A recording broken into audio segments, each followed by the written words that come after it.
পেটে তো ভাত দিলে তারপরে তো পিঠে লাথি দেবেন। বিচার বিভাগের জন্য বাজেট দেওয়ার জন্য আমি অনুরোধ করছি এবং বাজেট বৃদ্ধি করার জন্য অনুরোধ করছি। ডান পাশের বন্ধুদের বক্তব্য শুনেছি, আমার পাশের বক্তব্য, সকলের বক্তব্য শুনেছি এবং প্রত্যেকে তাদের নিজ নিজ অবস্থান থেকে তাদের যুক্তি উপস্থাপন করেছেন। কেউ বলেছেন 9,38,000 কোটি টাকার বাজেট, এটা খুব বড় বাজেট হয়ে গেছে, এটা বাস্তবায়ন সম্ভব নয়।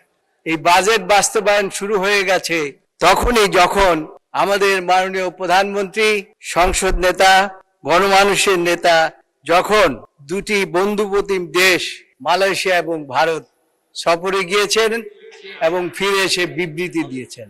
মালয়েশিয়া এবং চায়না, এই দুইটি অঞ্চল বাংলাদেশের অকৃত্রিম বন্ধু এবং সেখানে তিনি গিয়ে এসে আজকে যে বিবৃতি দিয়েছেন সেই বিবৃতি প্রমাণ করে যে বাজেটের বাস্তবায়ন শুরু হয়ে গিয়েছে। আমাদের অর্থমন্ত্রী বাজেট দেওয়ার পূর্বে সর্বশ্রেণী পেশার মানুষ একটা ভীত সন্ত্রস্ত অবস্থার মধ্যে ছিল।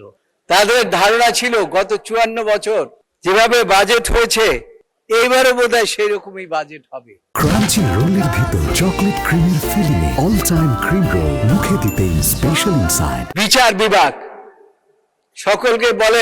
সকলেই বলেন বক্তৃতার মাধ্যমে আমরা সুশাসন চাই, ভালো বিচার চাই।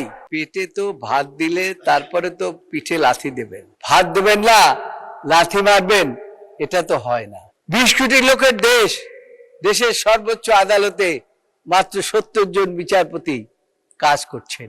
এর আগে আরো কম ছিল, কিন্তু সেখানেও আপনার বাজেট আমাদের বাড়ানো হয় নাই। আইনজীবীরা সবচাইতে বেশি রেভিনিউ দিয়ে থাকে আমি বলি, তার কারণ মামলা ফাইল থেকে আরম্ভ করে শেষ পর্যন্ত প্রত্যেকটি জায়গায় কোর্ট ফি দিতে হয় মাননীয় স্পিকার, এটা আপনি ভালো করে জানেন। কিন্তু এই বিচার বিভাগের সম্বন্ধে কোনো বাজেট এখানে দেওয়া হয় নাই।